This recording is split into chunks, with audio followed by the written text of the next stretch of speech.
Horizonte? Não é, né? Estamos ao vivo? Estamos ao vivo.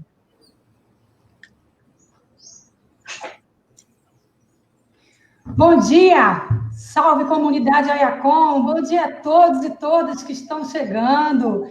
Salve, família Ayacon! Bem-vindos! Bom dia!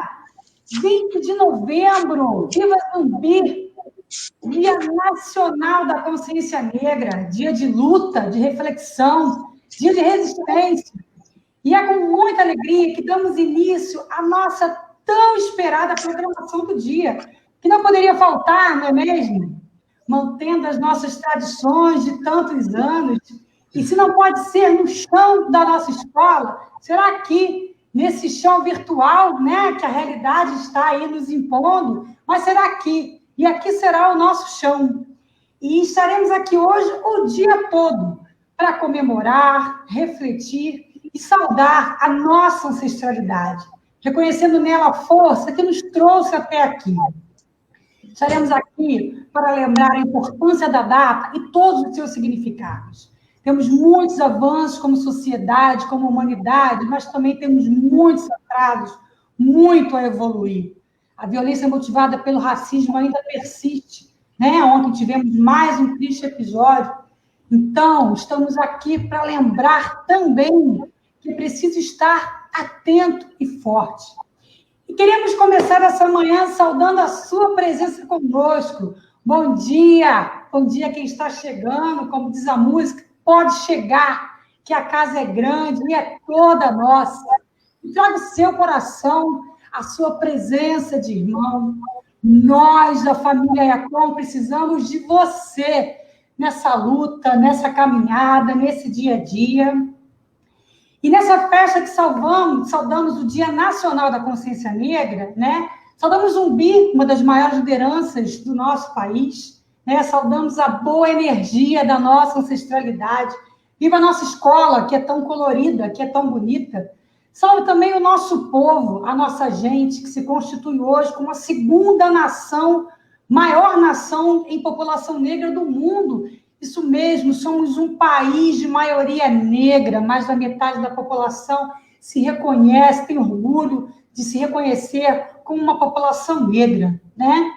E para marcar essa representatividade presente também na gestão da nossa escola, da nossa mantenedora, da nossa província, estamos recebendo aqui dois convidados muito especiais, que vão nos trazer uma reflexão importante e bonita, como abertura para a nossa programação. Gostaria de apresentar a vocês o Frei Arthur Viana. Ele é o representante institucional do Colégio Ayacon, é um frei agostiniano, né? E também é coordenador da área de educação da OALA. Bom dia, Frei Arthur, bem-vindo. Bom dia, Cleide, bom dia a todo mundo. E também ótimo feriado para nós. Hoje é feriado aqui no Rio, né? Aqui no Rio a gente tem o orgulho de manter aí o feriado do 20 de novembro. E também temos aqui uma ilustre presença, diretamente de Belo Horizonte, o Frei Eustáquio Gouveia. Ele é vice-presidente da SIC, a Sociedade Inteligência e Coração, que é a nossa mantenedora, né? E ele é também conselheiro da província agostiniana Nossa Senhora da Consolação do Brasil. Bom dia, Frei Eustáquio. Bem-vindo. Está sem áudio, Frei. Bom dia, Cleide. Bom dia, povo bonito do Ayacon. Bom dia, Frei Arthur. Agradecer por essa possibilidade de estarmos aqui nessa mesa de conversa e nesse dia muito bonito. Salve Zumbi dos Palmares. Ah, bacana. Então, vamos começar o nosso bate-papo. O pessoal já está chegando, né? Nossa live vai ficar gravada, gente. Vocês vão poder assistir também em outros momentos, divulgar, compartilhar. Então, eu vou chamar aqui agora o Frei Arthur para começar a nossa conversa. Vamos lá? Eu vou acreditar que é por causa da letra A, né? Arthur, entendeu? Você está no Rio de Janeiro, você está mais perto, né? Eu vou acreditar que seja por causa disso, porque pela questão seria os convidados, né? Mas tudo bem, eu vou deixar o Eustáquio para depois. Eu queria que a gente pudesse trazer a reflexão hoje, a questão de celebrar a diferença, celebrar a diversidade a partir da festa que nós temos, que é da consciência negra. Porque senão esse feriado ou esse momento em que nós paramos para pensar sobre a realidade que nós vivemos no país, parece ser um feriado para poucos no sentido de celebrar apenas uma determinada cultura ou celebrar determinada posição de um grupo social étnico, né? Não. Celebrar Zumbi dos Palmares, celebrar a consciência negra, é você celebrar a diversidade com a qual nós nos constituímos enquanto não brasileiros, enquanto seres humanos, enquanto pessoas que se constroem na diferença. Eu estava pensando isso ontem, e fiquei muito entristecido de saber, por exemplo, que o feriado ele não é nacional. Nosso feriado não é nacional. Eu, antes de começar a live, estava perguntando para o Eustáquio, é feriado aí em Belo Horizonte? Porque em outros lugares não é feriado, né? Para marcar... E aí, ao não ser um feriado, nós não marcamos a diferença.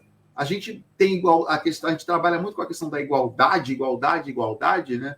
É feriado de Tiradentes, é feriado de Natal, é feriado de 15 de novembro, mas não temos um feriado nacional até para celebrar a nossa partida, a nossa finitude, que é finados, mas a gente não celebra a nossa diversidade. Se você parar para pensar nos feriados, Natal, independente de você ter uma religião ou não, você está falando dessa esperança, de uma novidade, de algo que pode acontecer, de algo bom, da fraternidade, das relações que nós temos que constituir. Ano Novo é sempre aquela esperança do que vai vir, o futuro. O Finados é um feriado que é da finitude, todos vamos morrer.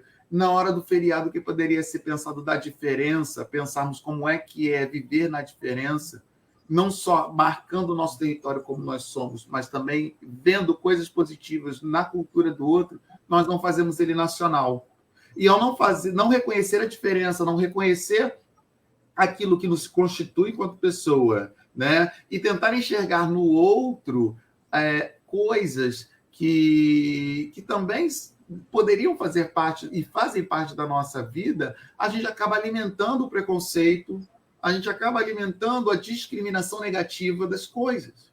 Então, esse é o primeiro elemento que eu trago para a gente poder pensar. Não é apenas a festa da consciência negra de falar o Brasil teve negros, uma etnia, uma população africana, né? Mas também para ver como é que nós lidamos com ela no passado e lidamos no presente, né? E, a partir daí, nós constituímos as relações que nós buscamos constituir.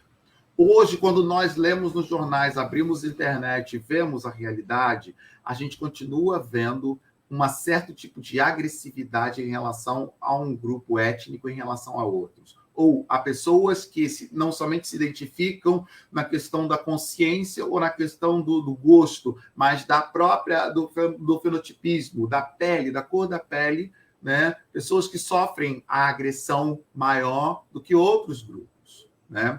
E muitas vezes isso é tratado como se fosse mimimi. Ou isso é tratado como se fosse apenas, mas está reclamando muito.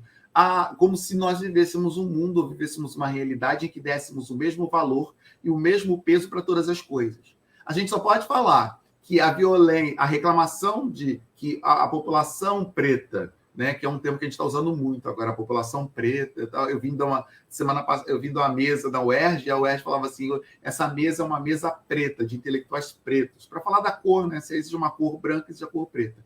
Então, quer dizer, se a gente começa a falar assim, isso é mimimi do grupo da população preta, da raça, desse povo africano, a gente está partindo do pressuposto que nesse país as possibilidades e as oportunidades são iguais para todo mundo, e não é.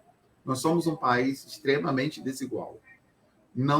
Estamos num país que acentua nas suas relações as relações de desigualdade e não de equidade.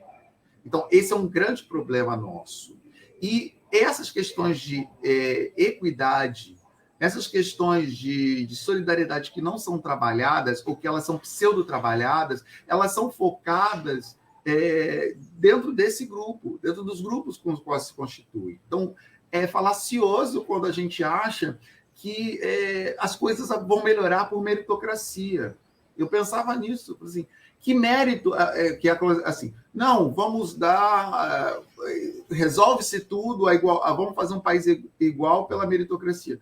Que mérito eu tenho de passar numa universidade pública se a minha história de vida, ou se aquilo que foi me proporcionado como pré-requisito para eu chegar até lá, né, ou não seja um concurso numa universidade, numa escola, o que seja, né, se eu pude, que mérito eu tenho de conseguir determinada vaga se eu não precisei trabalhar e estudar ao mesmo tempo? Se eu tive os recursos para estudar de maneira em que me facilitou esse estudo.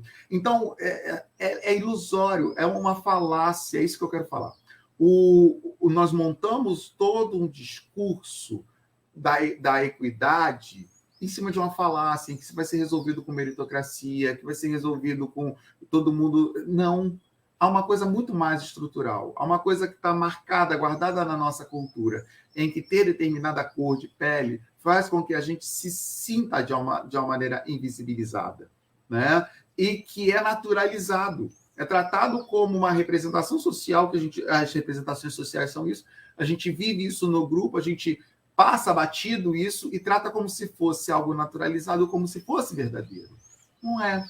Então, viver a festa do feriado de Zubiganga, né? Ganga Zumbi, essa figura, nós trazemos de novo para pensar como estamos lidando com uma diversidade, como canalizamos a nossa agressividade diante de contextos, não somente sobre pessoas e grupos, mas contextos de exclusão, em que se envolve determinados grupos sociais, determinadas pessoas, para que a gente possa repensar a nossa vida, repensar a nossa forma de ser, repensar a nossa fraternidade, tudo aquilo que nós somos.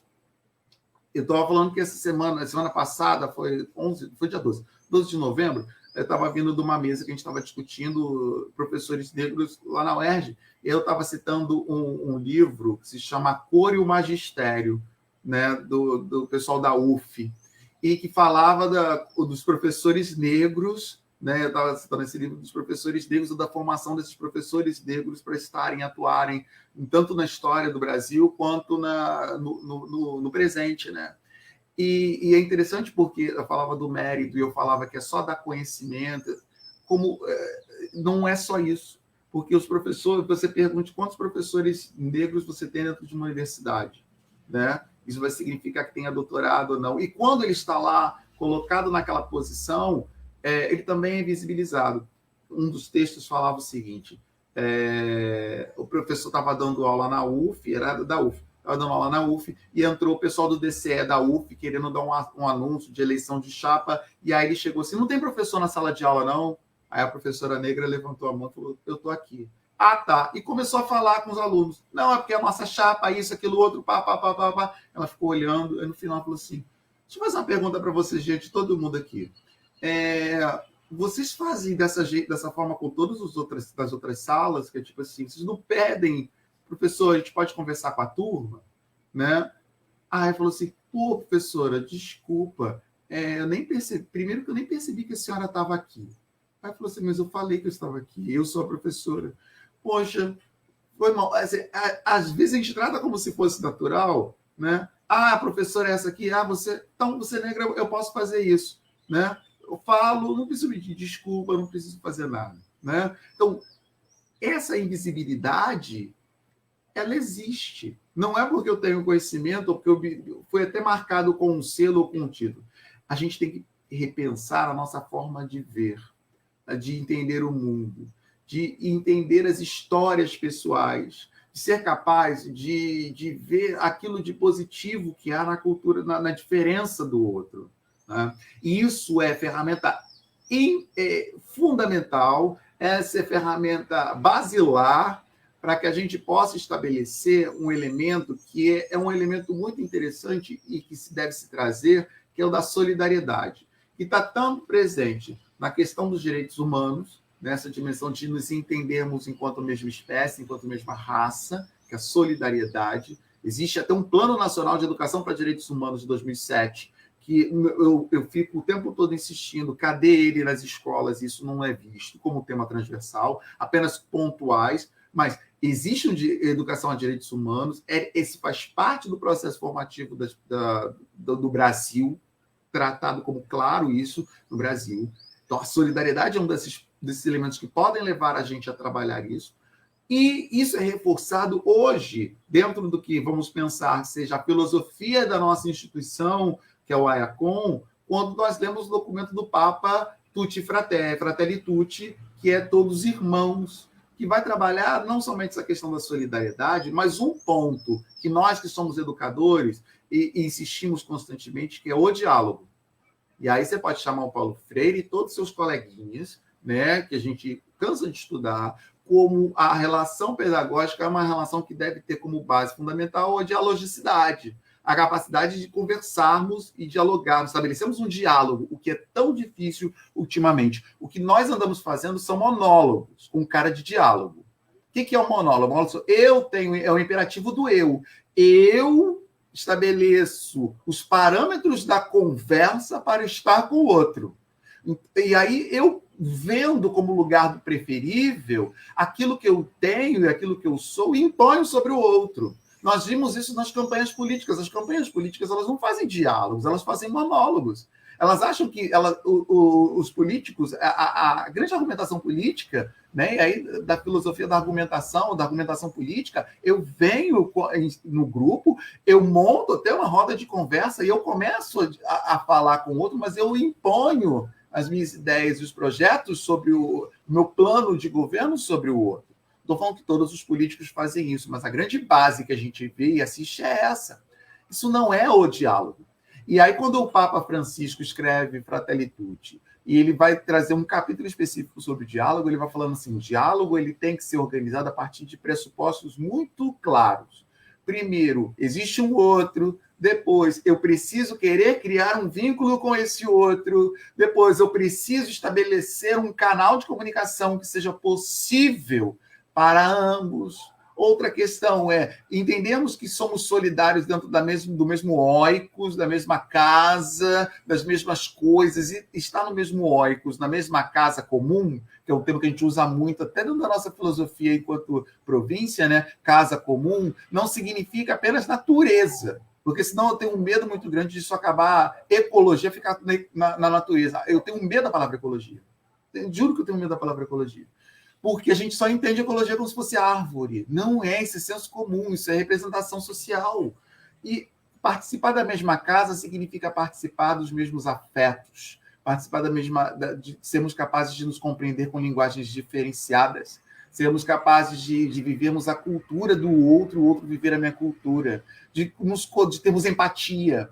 Isso é o conjunto do oikos, né? Porque senão, se a gente fala só ecologia humana, a gente ainda acha que é abraçar a árvore, que dizem que é o que o povo da PUC faz, é abraçar a árvore, né? Seja assim, é abraçar a árvore. Não é abraçar a árvore. Os termos, às vezes, são termos muito eurocêntricos também, porque essa coisa da ecologia humana é muito eurocêntrica. Os termos são muito trazidos, a gente tem que destrinchar esses trechos que aparecem, às vezes, na carta do Papa, né, no documento do Papa, que é nos colocarmos enquanto seres humanos, nos colocarmos como pessoas que são capazes de se desprender um pouco de si mesmos para não só se colocar no lugar do outro, mas ao se colocar no lugar do outro, querer ficar com esse outro, que também é muito legal. Eu vejo essa coisa quando você dá muito na assistência social, ou às vezes a gente vai trabalhar com as camadas empobrecidas, a gente vai e fala, não, mas eu escuto, o outro fala, eu subo o morro, eu desço o morro, eu vou lá, eu me coloco no lugar do outro, mas você não é capaz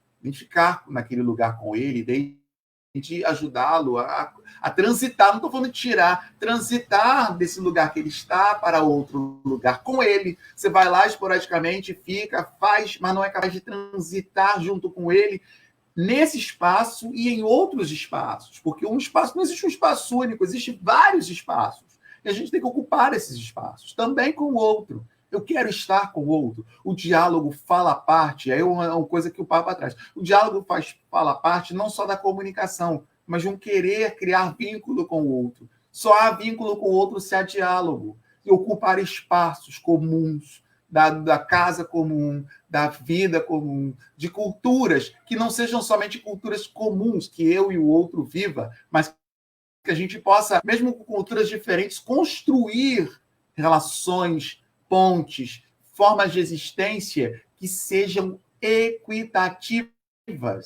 Eu gosto da palavra equidade social, porque a equidade social ela vai trabalhar com a diferença tal como ela se apresenta. Não dá para oferecer, tratar os iguais como os iguais, e os iguais e os desiguais como... Não dá. Eu tenho que tratar cada um de acordo com a sua demanda e de acordo com aquilo que é sua potencialidade, para que eu possa fazer, exercer e crescer dentro dessa potencialidade. Então, para ir terminando, encerrando a minha conversa, porque senão eu fico nesse monólogo. Eu acabei de falar de diálogo e eu fico no monólogo, né? Se deixar, o meu perigo de dar aula é esse. Assim, eu fico no monólogo e não tem diálogo. Você entender esses três, eu quero levantar pelo menos 3 pontos. Primeiro, celebrar esse dia como feriado é celebrar a diversidade. Celebrar a diversidade, mas a diversidade tem uma cor específica, uma raça, um grupo, uma condição social específica, e que a gente não vai celebrar apenas, mas a gente vai se questionar e vai se indagar o quanto eu sou capaz de não só mudar a realidade, mas transitar nesses espaços e fazer com que esses sujeitos sejam escutados, porque às vezes a gente fala assim, vou dar voz para a criança que mora no morro, vou dar a voz... Ele já tem voz. Isso é muita prepotência nossa. Eu vou dar voz para o outro já tem voz, eu preciso escutar a voz do outro. Então, não é um lugar de escuta.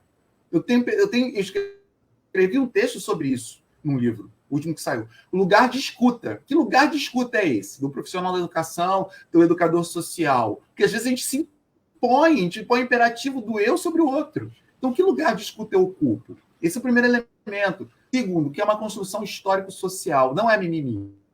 Não é uma ideia que se resolve com meritocracia, não é apenas a política afirmativa. Tem que ter a política afirmativa, sim. E dentro dela, todo um conjunto maior de questões, né, que vão mobilizar as representações que cada grupo traz sobre si e sobre o outro. Esse é o segundo ponto.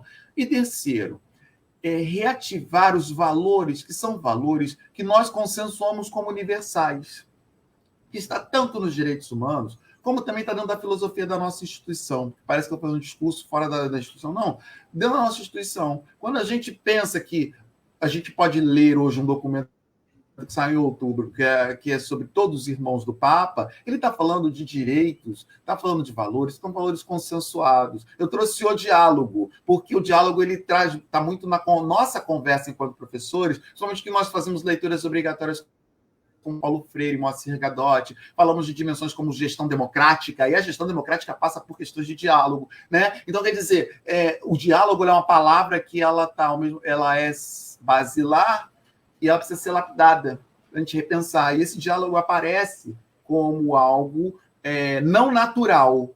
Eu gosto muito disso. A gente lê um capítulo do Papa, não é algo natural o diálogo, é algo que tem que ser construído. Tem que ter elementos primeiros que a gente precisa trabalhar para depois chegar ao diálogo, né?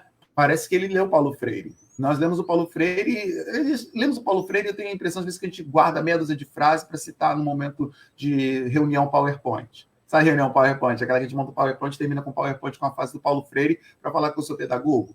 Né? Mas não, para além disso, é viver essas frases, né? E esse contexto de criar esse diálogo, não só o espaço, não só o ambiente, não só o vínculo e a ponte, mas nos prepararmos para esse processo do diálogo é algo que o Papa traz no documento, porque só se faz irmão se eu tenho vínculos. O que ele está chamando no final do capítulo de diálogo, ele fala, é criação de vínculos, e que eu tenho que criar vínculo dentro de um processo educacional. O vínculo não interessa o tempo do vínculo. O vínculo ele pode ser de 10 anos, como pode ser de 10 horas. Se eu estou no processo educacional com o indivíduo, eu tenho que criar vínculo com esse indivíduo. Não é criar vínculo com o conteúdo, é criar vínculo com a pessoa. Né? E os vínculos eles se refazem ao longo da vida. Então, entender a diversidade, viver essa cultura e essa diversidade como parte constitutiva do nosso ser. e, ao mesmo tempo, como capacidade de promoção de equidade social, e terceiro, o diálogo como uma das milhões de ferramentas de criação de vínculo com o diferente.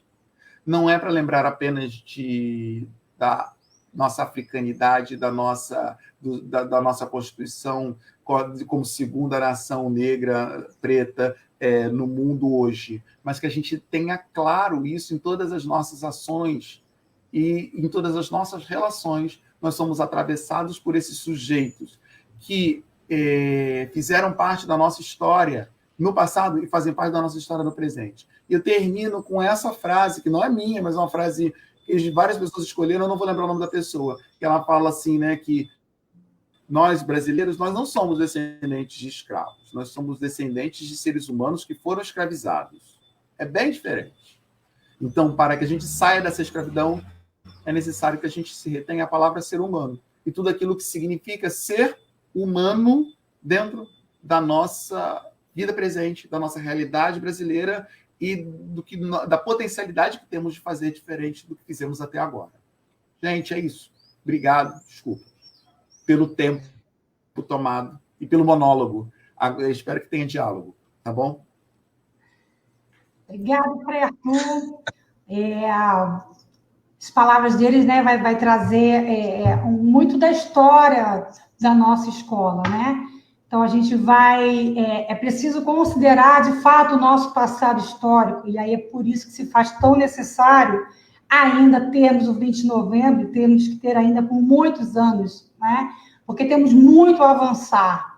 E nesse processo que a gente espera, né, desse novo, que o Papa Francisco sempre traz para a gente, né, construir esse novo, esse mundo melhor, fazer do mundo um lugar melhor para a gente viver, a educação ela tem um importante papel, né? E aí, nos processos educativos, assim como nas políticas afirmativas, a gente tem alguns avanços, a gente tem aí a Lei 10.639, que poucas escolas fazem cumprir, né? Mas que é lei, e ela é fruto de um avanço, e ela é fruto da luta de muita gente. Então, o que a gente chegou aqui agora, a gente tem muito sangue derramado no chão desse país, né? E a gente tem uma dívida histórica com essa população que é descendente da realeza africana, inclusive, que foi escravizada e trazida para cá. E aí o nosso país, infelizmente, se a gente olhar para a América como um todo, ele é um dos que piores terminou esse processo da pior forma, né? Nós não conferimos processos justos de inclusão, né? Nós não demos moradia, carteira de trabalho, nós não escolarizamos as crianças negras que eram frutos desse processo. Então, a gente tem uma dívida, sim, né? Por isso que a gente tem o AIACOM se sente na obrigação por essa iniciativa, e ela não é nova, gente, ela já vem há muitos anos, né? Esse deve ser aí o 20º ano que a gente comemora, que a gente faz do dia 20 de novembro um dia de luta e reflexão. E é bacana que é um dia que é feriado, mas na nossa escola a gente sempre trabalha, né? E a gente estava muito entristecido de não poder abrir as portas, porque é muito bonito, colorido, a gente faz o evento sempre no pátio da igreja, fica muito, muito cheio, e ele é um evento que é nosso, quando a gente brinca, pode chegar que a casa é nossa, porque a casa ela é nossa mesmo, e a comunidade toda participa, porque se empodera da data, porque se empodera desse pertencimento, né? Porque se empodera da representatividade que a escola cuida de dar o ano todo, não é só no mês de novembro, né? E a gente cuida disso, a comunidade escolar pode nos confirmar, a gente cuida disso no nosso livro didático, nas bonecas negras que as nossas crianças brincam na brinquedoteca, né? Nos eventos da escola o ano inteiro, nos livros de histórias infantis, nos murais, né? É preciso se reconhecer, e aí é positivar essa ancestralidade, né? Para que a gente possa constituir elementos para que cada um consiga, com as suas próprias forças, suas próprias estratégias, no processo emancipatório, a gente fala que nós buscamos uma educação emancipatória para que os sujeitos possam transformar as suas realidades no individual, mas também no coletivo, né? Precisamos pensar os rumos desse país, os rumos que a gente quer para esse país, para a nossa educação, né? E aí é um desafio, e a gente não se entende fechado, a gente não acha que a nossa metodologia ela está pronta e acabada, não, a gente mergulha, né, no que Paulo Freire traz, na perspectiva do ser humano inacabado, a gente está sempre num processo de busca, de transformação. E aí tem que estar em diálogo com a realidade, é preciso olhar para a realidade dos dias de hoje, né, o que a gente conseguiu ganhar de avanço, o que a gente tem perdido, gente. A gente tem perdido muita coisa, a gente está vivendo um momento no mundo, né, até que agora está dando, né, outros ares aí, mas a gente vem vivendo num mundo em que o obscurantismo ele vem com muita força, né? Um pensamento mais, uma retórica mais atrasada, que nega a garantia de direitos, que nega várias conquistas que a gente teve. E aí eu gosto sempre de lembrar que essas conquistas foram sangue e suor de muita gente. E aí o meu respeito, a minha saudação, né, aos meus antepassados, à juventude que está aí com gana de mudar. Então vamos acordar. E a escola, a educação, ela é um caminho. A educação precisa transformar a gente no individual, transformar a gente no coletivo, né? Transformar a vida que a gente quer, o mundo que a gente quer. Vamos lá chamar o Frei Eustáquio, diretamente de Belo Horizonte. Olha, depois de tantas falas aí, fala tão profunda e bonita do Frei Arthur, a Cleide agora, eu estou em desvantagem e ao mesmo tempo em vantagem, porque vocês já trouxeram muitos elementos aqui para esse momento de diálogo, acho que podia, né, para a reflexão toda. E primeiro agradecer à escola, à IACOM, né, na pessoa do Frei Arthur e Cleide, porque todas as nossas unidades fazem uma reflexão sobre esse dia e sobre essa realidade.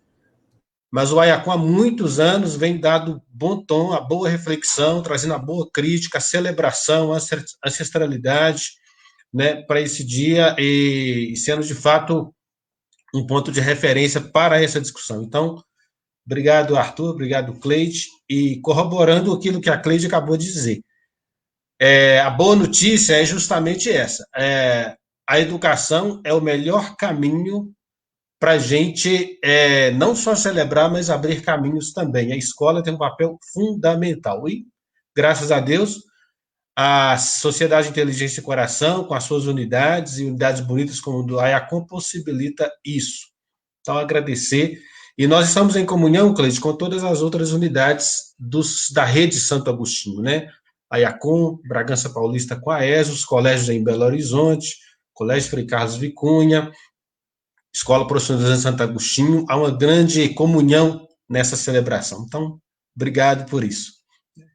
Segundo, que eu vi o comentário aqui do nosso amigo Reinaldo aí do IACOM, lembrando que o nosso patrono é africano, é Santo Agostinho, do norte da África, né?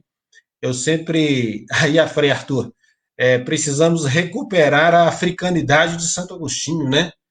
A gente ainda tem um Santo Agostinho europeizado, um Santo Agostinho ainda quase que esbranquiçado, né? Precisamos trazer o Santo Agostinho do norte da África. Doutor, professor, né? Amigo dos pobres, um grande intelectual. Aliás, a herança intelectual da África é uma urgência a ser recuperada. Nos santos da igreja, naqueles que produziram conhecimento lá. Santo Agostinho é um dos grandes pilares. Então, agradecer ao Reinaldo aí, que no chat lembrou a gente esse lugar, né? E aí, em comunhão com todos os outros que, ao longo da tradição e da história, nos deixaram um legado saudável, bonito, valoroso e que potencializa a gente para frente, né?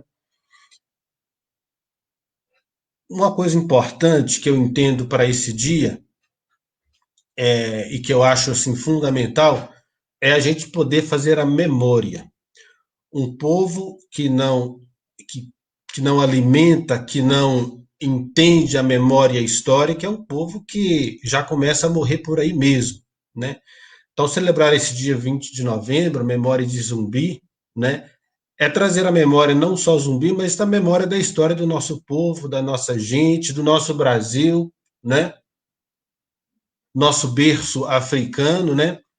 A memória de mais de 300 anos de escravidão aqui, e aí as suas consequências, né? E por isso é importante falar do Dia da Consciência Negra, né? Há até uma discussão muito grande Por que não falar da consciência humana, em vez de ficar fazendo compartimentações dentro da sociedade? É porque a memória é importante, só é possível a gente chegar na consciência humana quando a gente entender essa memória, esse passado, no nosso lugar de fala e de contribuição. A gente não pode falar de consciência humana sem entender a nossa própria história, o nosso próprio itinerário, né? A partir daí que eu tenho uma consciência de mim mesmo, da minha história, do meu chão e da minha possibilidade de contribuição, aí a gente pode, em uma consciência humana, ampliar, né? Aí é importante lembrar que a Cleide já falou aqui, né? Mais de 300 anos de escravidão com resquícios até hoje, né? Até hoje, no dia de hoje, nós estamos em 2020, nós temos ainda resultados nefastos do que significou isso. E mesmo se a gente for conversar nas camadas mais populares, né, a dificuldade de compreensão disso, né? Porque também a memória escravagista, a memória do opressor entrou para dentro da cabeça dos oprimidos. Isso faz com que não haja libertações. E aqui eu entendo que, aí voltando, a educação tem um papel fundamental de trazer essas libertações, essas consciências, né? Essas consciências não para a gente ficar amarrado a um passado choramingoso, a um passado de se dizer que é só de pena, só de dó, não. É para trazer que a África trouxe para cá valores, ancestralidade, religião, cultura, e tem muita, contribui muito e tem muito a contribuir ainda com a história do nosso país. É a maioria do povo brasileiro, né? E esse povo brasileiro, que é a maioria, é o povo que estão nas encostas, nas periferias, é o que ganha menos, é o que não é reconhecido, porque na figura de George Floyd, pisoteado no pescoço, lá na América do Norte, são milhares e milhões aqui na América do Sul e em tantos outros lugares, e muito no Brasil. Os fatos estão aí, e contra fatos não há o que se argumentar, né? Ainda é a população mais assassinada, e ainda é a população mais sacrificada, ainda é a população menos reconhecida no mercado de trabalho, né? Então, os fatos estão aí. O Dia da Consciência Negra tem essa relevância de que a memória nos alimente para um futuro mais promissor com relação a essa população, que é a maioria no país. A terceira coisa, aí o Frei Arthur foi brilhante, né? Já introduziu para a gente muito do que a gente poderia dizer aqui hoje, né? O capítulo 6 da encíclica Fratelli Tutti, do Papa Francisco, aliás, o Papa Francisco é um latino, né? Tem as memórias dos nossos povos latinos, né? Entende muito bem a realidade e o nosso chão.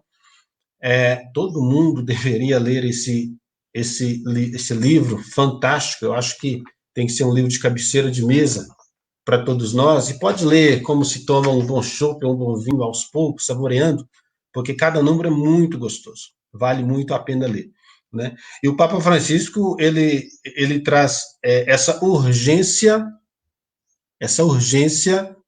do diálogo, né? Ele cunha essa expressão que eu acho muito bonita, a amizade social, né? O diálogo e a amizade social, tá? Nessa encíclica bonita do Papa Francisco. E ele fala de algumas coisas que muito importantes. Então, o Frei Arthur falou aí de valores, né? Alguns valores que precisam serem cultivados e são irrenunciáveis, né?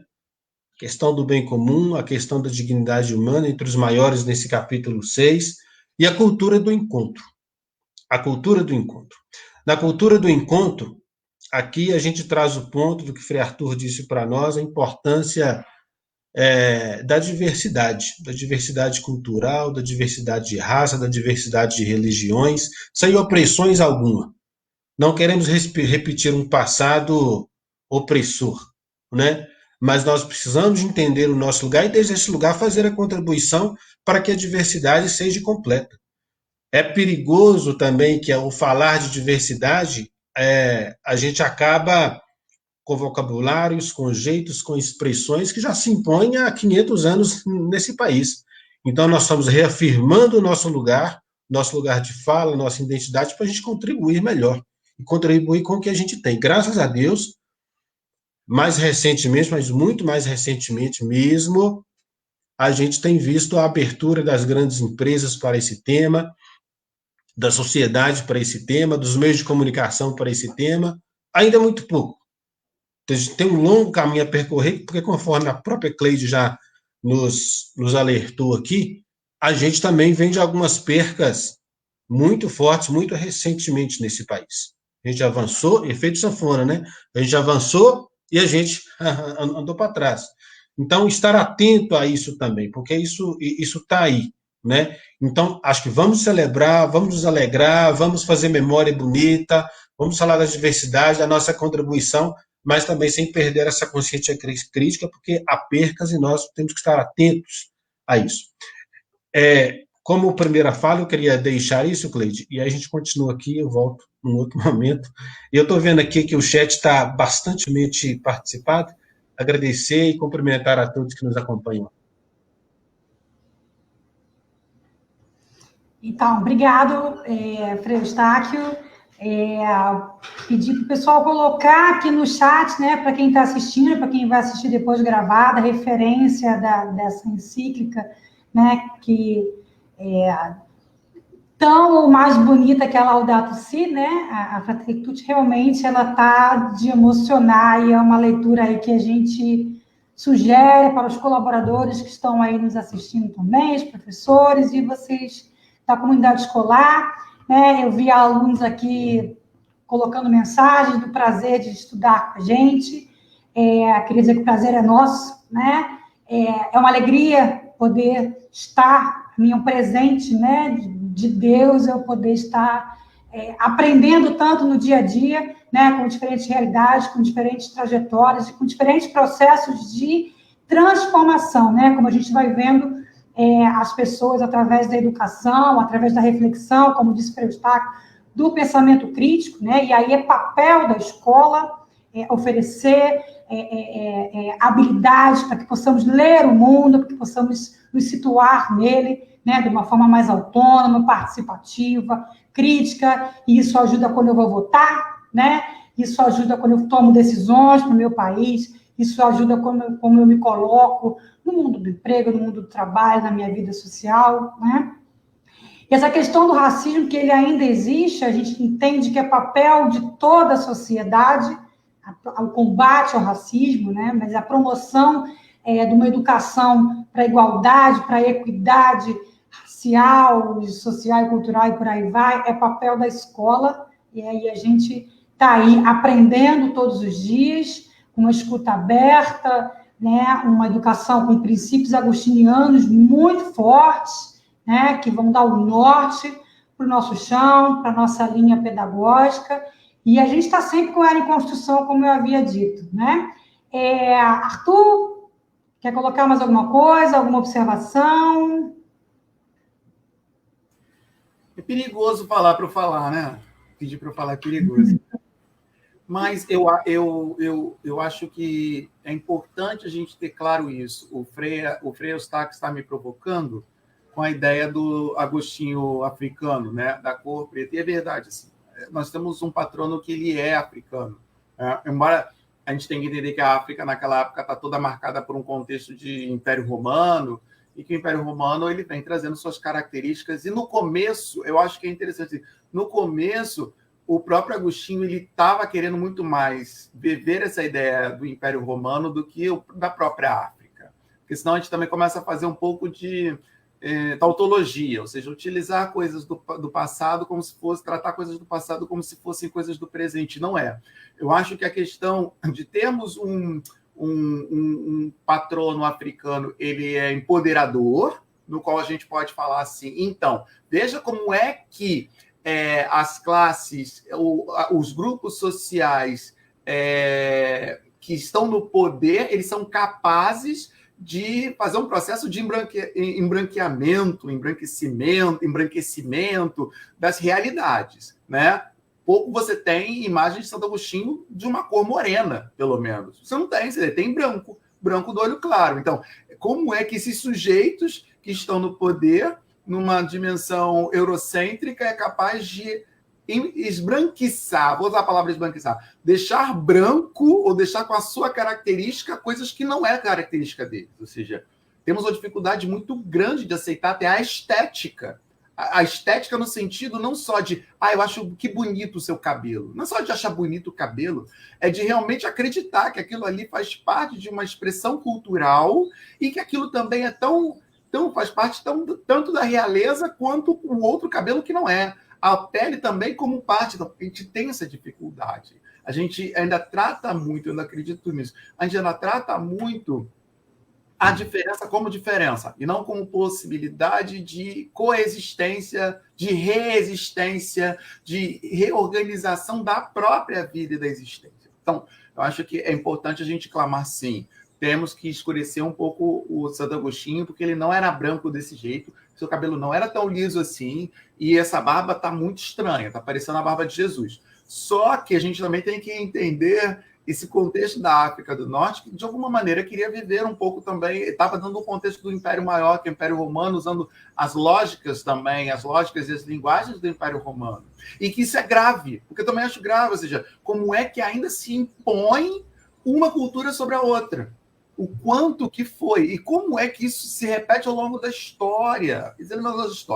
Hoje eu estava pensando isso hoje de manhã, para ver que eu acordei cedo já pensando em várias coisas, né? Como é que ao longo da história os vários grupos étnicos são reorganizados, né? E são um imposto sobre o outro. A gente teve uma época que eram judeus, o antissemitismo. Você tinha aquela história de era judeu e tiveram que trocar de nome, tiveram que isso e aquilo outro para poder existir. Conforme ele, tantos outros grupos, como os persas, como os medos, né? Ao longo da história, sempre houve grupos, uns se sobrepondo sobre outros, né? E se vivia isso como uma forma natural de existência humana. O que nós tentamos buscar hoje na contemporaneidade é nós identificarmos esses momentos em que nós estamos vivendo o que não é nosso, o que não é característico da nossa raça, da nossa etnia, da nossa expressão cultural, e como isso é perverso, no sentido da palavra perversão, perverso, criar uma outra versão da realidade, viver a realidade distorcida, de maneira distorcida, e achar que aquilo ali é o real e é o melhor a ser vivido. Não é. A gente precisa continuar num processo de luta, de conscientização, sim, mas de empoderamento e de resistência, para que a gente possa marcar não somente o território, mas ver o quanto estamos ainda com o pé no nosso pescoço, né? E quanto ainda é colocado elementos sociais, culturais e cognitivos também, que não fazem parte da nossa visão de mundo. O mais bonito que você tem do Ayacon, que eu falei muita coisa, não falei do Ayacon, parece que nem que eu sou representante institucional do Ayacon. O do Ayacon é ele apresentar as novas lógicas de mundo que podem existir. Gente, vai para o pátio do Colégio do Ayacon. A lógica de mundo da população que vem ao nosso encontro e que nós também queremos estar ao encontro delas, né? Dentro da realidade do Rio de Janeiro. É diferente asfalto e comunidade. Eu queria deixar que vocês me deixem falar favela, né? Ou seja, no sentido não de menosprezar, mas no sentido de local, né? É diferente o asfalto e o morro, é diferente o asfalto e a comunidade. E eles se encontram, eles têm lógicas de mundo diferentes. Como é diferente também, tem lógicas diferentes. E dentro daquele mesmo pátio, na frente da igreja, onde a gente está provisoriamente, esperamos aí, né? Teremos um outro espaço algum dia, vamos sonhar, né? Mas enquanto estamos ali no pátio da igreja e estamos fazendo os encontros, a diferença que existe cultural também. Então, se abre a escola no dia 20 para mostrar a beleza, não só a beleza e o colorido da África ou da nossa ancestralidade, da nossa africanidade, mas também apresenta novas possibilidades de entendermos o mundo. Sabe por que eu estou falando isso? Porque às vezes a pessoa está com essa história assim, a filosofia africana. Gente, filosofia é coisa do Ocidente.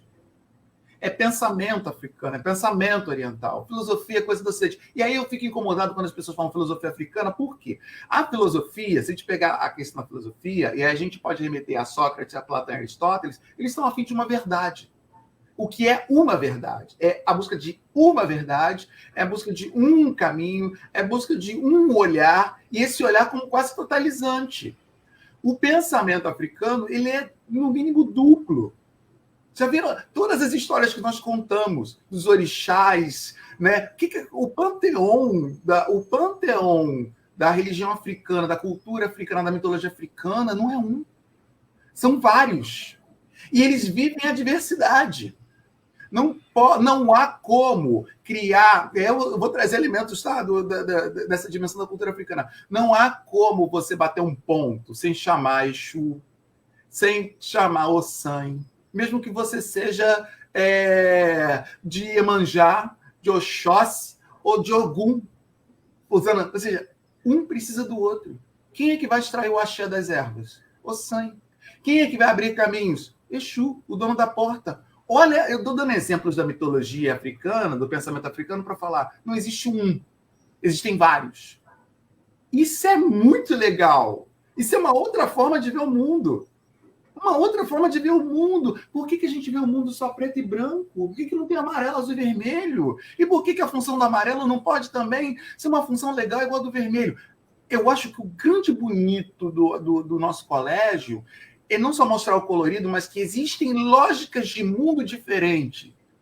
E essas lógicas de mundo, cara, é isso que traz e que vai motivar a diversidade. Não dá para falar da diversidade no tipo de reconhecimento. Eu estou cansado da tolerância. Cansado. Agora eu vou abrindo meu coração para vocês aqui em rede pública.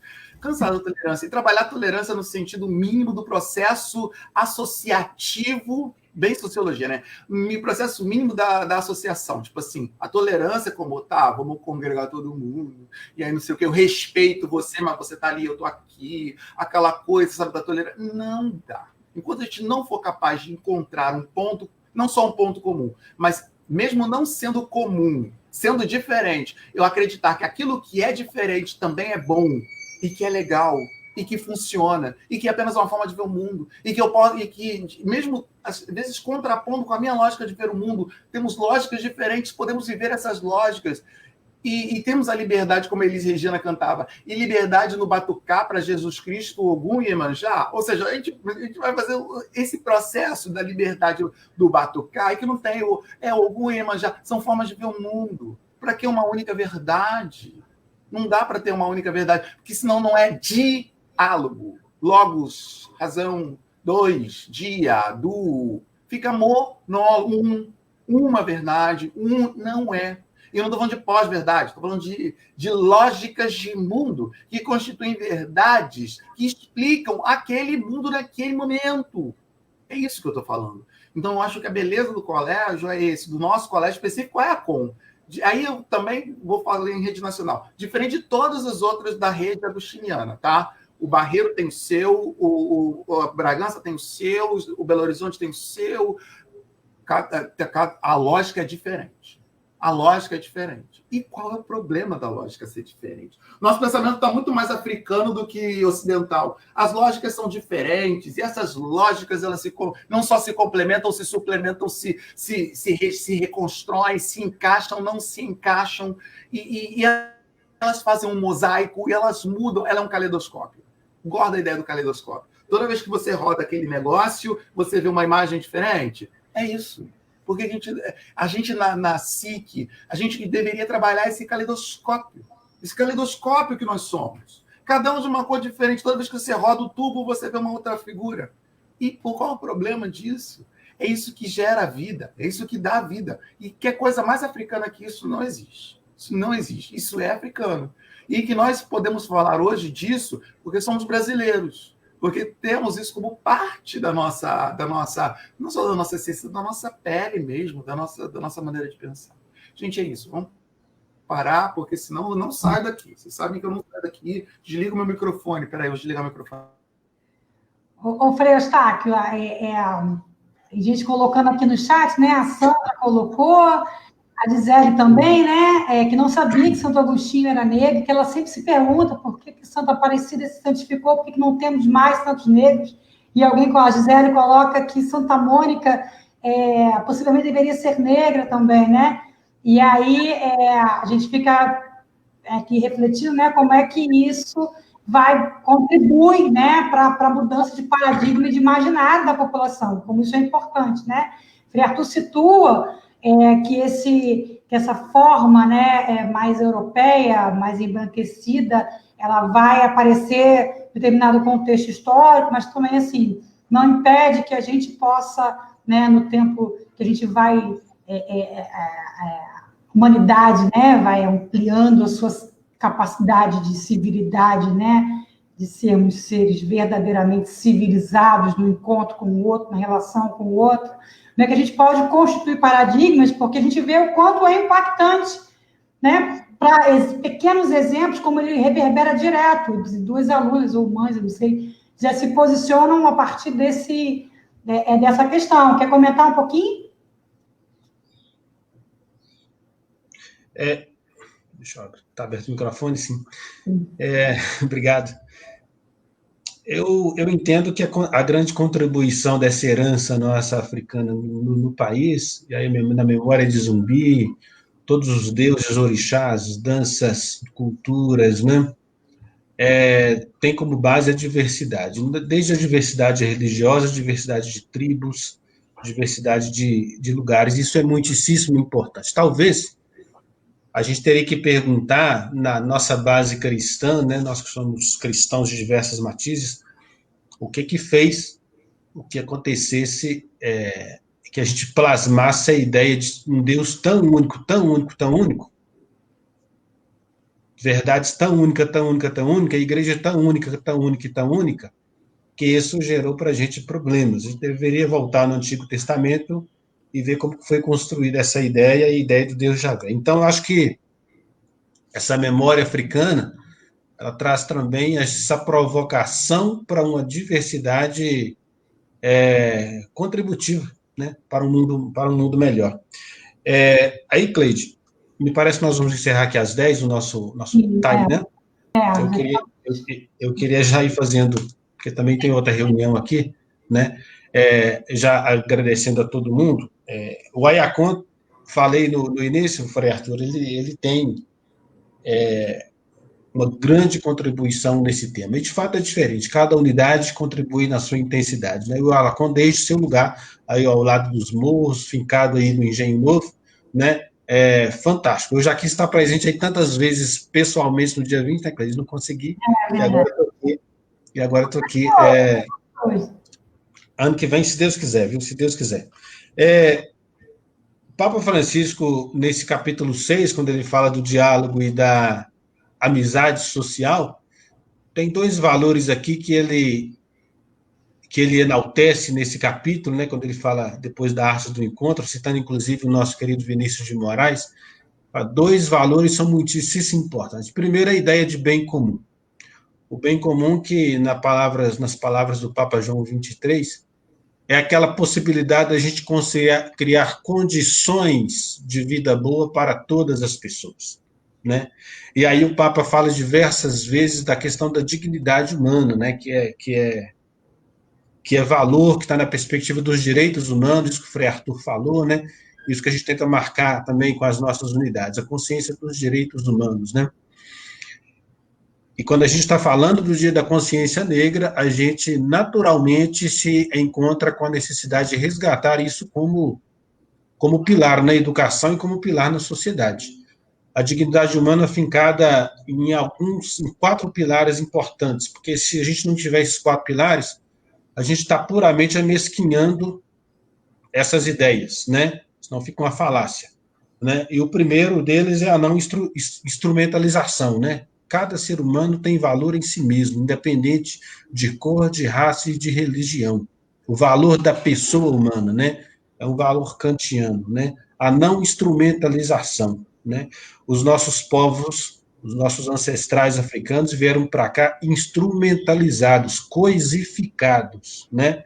Em dado momento até se perguntava se o preto tinha alma ou se não tinha, né? Isso é instrumentalização da pessoa, não a objetivação. O mundo do trabalho hoje, o mercado do trabalho hoje passa, aí falamos de meritocracia, falamos de um tantão de coisa, coisificação das pessoas, isso, objetivação das pessoas, isso afronta qualquer perspectiva da dignidade humana a qual fala o Papa Francisco. Depois o valor da autonomia existencial, né? As pessoas têm direito, a partir dos seus valores, das suas ideias, das suas crenças, a se colocar e contribuir naquilo que elas são, né? Essa autonomia das escolhas, daquilo que eu acredito, daquilo que eu posso, né? Às vezes, as nossas ideias africanas, as nossas danças, as nossas orações, as nossas expressões são dadas como secundárias ou são dadas como uma coisa de menor valor. Não tem nada a contribuir. Por isso, essa europeização do vocabulário, né, essa ditadura epistemológica, às vezes, no conhecimento e na produção do conhecimento, né, falta entender a contribuição, o nosso lugar, e a gente tem muito o que contribuir. Né? Então, as nossas escolhas devem ser respeitadas, as nossas danças, culturas e projetos têm que ser respeitados. Né? Depois, outro valor muito importante, aí eu lembro de muitos grupos que, graças a Deus, estão fincados em tentar garantir isso, né? Que é o direito ao mínimo existencial. Direito ao mínimo existencial. Não estou falando de muita coisa, não. Dignidade humana ser um mínimo existencial, gente, é direito à casa, direito à moradia, direito à saúde, direito à educação, direito a ter o mínimo de comer, direito à cultura. Mínimo existencial. Sem isso também, como é que eu falo em dignidade humana?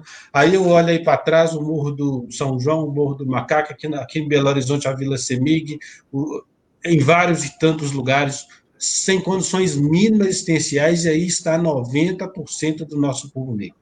Como que eu falo de dignidade humana, assim, a gente enfrentar isso? E é nesse sentido que a Cleide falou, a gente tem perdido muito, e temos perdido mesmo, nesses mínimos existenciais, né? E último ponto, e quarto ponto, que eu acho que finca o valor da dignidade humana, é o direito ao reconhecimento. O Dia da Consciência Negra é para a gente falar o direito ao reconhecimento, não é mimimi, não, como o Frei Arthur disse. Não se trata de mimimi, não, é o direito ao reconhecimento do nosso lugar, da nossa identidade e da nossa história. Sem isso também não tem dignidade humana, não. E sem isso também não se fala, não se pode falar de outras coisas, não. Isso garante o bem comum. A perspectiva de celebrar o Dia da Consciência Negra é para garantir essas coisas. Senão também não é para ser uma superficialidade, não. Obrigado, Ayacon, obrigado, Cleide, pela provocação. Olha, eu fico efusivo quando eu vou falando essas coisas, porque há pouco tempo atrás eu fui agredido aqui em Belo Horizonte, né, pela cor de pele e por estar com pessoas em cor de pele. Quem me agrediu foi a polícia, foi a PM. A PM que agride, que mata por uma má formação, né?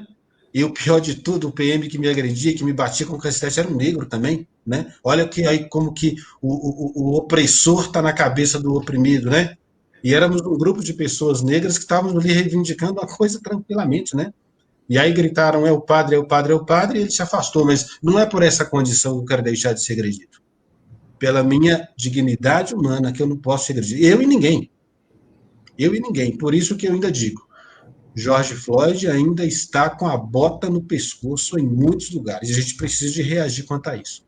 Queria agradecer a oportunidade do Ayacon. Obrigado, Frei Arthur. Obrigado, Cleide. E toda a equipe aí do Ayacon por essa provocação. 1 hora é pouco, né, Cleide? 1 hora é pouco. A gente poderia ficar aqui por muito mais tempo. Mas eu quero agradecer e deixar o meu abraço a toda a equipe, que o dia seja brilhante para nós todos. Então, obrigado. Vamos também estar encerrando aqui. Bonito depoimento, Frei Eustáquio. É isso, precisamos formar novos imaginários, formar novas mentalidades para romper com essa lógica tão hierarquizante, tão violenta, que fica dando lugar às pessoas como se elas tivessem que estar aprisionadas naquela condição, né? É realmente muito, muito impactante, né? Queria dizer para vocês, fiquem conosco, temos programações aí durante o dia, a gente, então, está terminando agora, que a gente chamou de Diálogo Social para uma Nova Cultura. Às 11 horas, temos o Diálogo em Rede, com o tema o protagonismo das famílias negras na educação dos seus filhos. Isso, estou falando de você, pai e mãe do Ayacon, né, que aí, nesse momento, foi tão parceiro com a gente nesse ensino remoto. A gente quer refletir um pouco sobre isso, queremos você nos ouvindo, tá bom? Às 5 horas, diálogo cultural diretamente do nosso palco, do AIACOM, transmissão ao vivo. Queria dizer, para todo mundo que está, né, de casa, a nossa cortina está linda, o nosso palco foi reformado, nós vamos fazer a transmissão de lá, para poder compartilhar com vocês a alegria de ter um palco tão bonito, com uma iluminação tão bacana. Os nossos jovens ensaiaram com todos os protocolos de segurança, e vão fazer aí contação de história, leitura de poesia, vão trazer um pouco da dança, do jongo. Hoje, 5 horas da tarde, também ao vivo aqui pelo Face, tá bom?